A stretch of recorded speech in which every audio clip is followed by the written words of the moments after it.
Hello friend, আজকে আমি আমার হাতের কাজের ভিডিও নিয়ে এসেছি। তোমরা এই ভিডিওতে দেখতে পাবে আমি কী হাতের কাজ করেছি। দেখো, আমি রুমাল বানিয়েছি, এটা চেন ফোর দিয়ে বানিয়েছি। তো আমার ছেলের স্কুলে লাগবে, সেই জন্য ওটা বানিয়ে দিয়েছি ওকে। আর এই যে দেখো, আমি আসন সেলাই করছি। আমার স্কুলে একজন বলেছিল যে আসনে একটু ডিজাইন তুলে দিতে। তো আমি দেখো চটের বস্তার উপর করছি আসনটা, আর এটা শঙ্খের ডিজাইন, তোমরা এই ভিডিওতে দেখতে পাবে। তো আমি এই ডিজাইনটা একটু তুলে দিচ্ছি। এই ডিজাইনটা কেমন হচ্ছে তোমরা অবশ্যই কমেন্ট করে জানাবে। আর একটা জিনিস দেখো, এটা হচ্ছে পাপোশ। তোমরা তো জানোই যে আমার বাড়ি তৈরি হচ্ছে, তো আমার খুব ইচ্ছে ছিল যে আমি একটা নিজের হাত দিয়ে একটা পাপোশ বানাবো।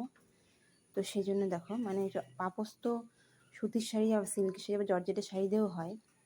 তো আমি একটা জর্জেটের শাড়ি নিয়ে নিয়েছি, সেটাতে দেখো আমি পাপোশ তৈরি করছি। এই পাপোশের জন্য দুটো ক্রুশ কাটার প্রয়োজন। তো দেখো, দুটো ক্রুশ কাটা দিয়ে আমি পাপোশ সেলাই করছি।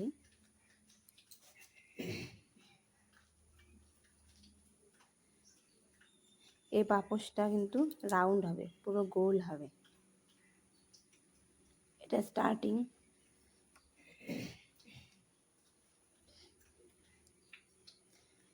এটা প্রথমে শুরু করেছি। এটা করতে একটু সময় লাগে, যেহেতু আমার স্কুল আছে, তো আমি তো সময় পাই না, তো আমি ধীরে ধীরে এটা করছি। তো আমার এই হাতের কাজের বিষয়ে তোমাদের কেমন লাগলো তোমরা কিন্তু অবশ্যই কমেন্ট করে জানাবে। আর এই দেখো, এই পাপোশটা কীভাবে সেলাই করা হচ্ছে তোমরা এই ভিডিওতে দেখতেই পাবে। আর এই দেখো পাপোশটা কতখানি সেলাই হলো। আমার প্রায় 10 দিনে ধরে মোটামুটি অর্ধেকটা হয়ে গেছে। পাপোশটা বেশ বড় হবে। তোমাদের এই ভিডিও কেমন লাগলো অবশ্যই কমেন্ট করবে।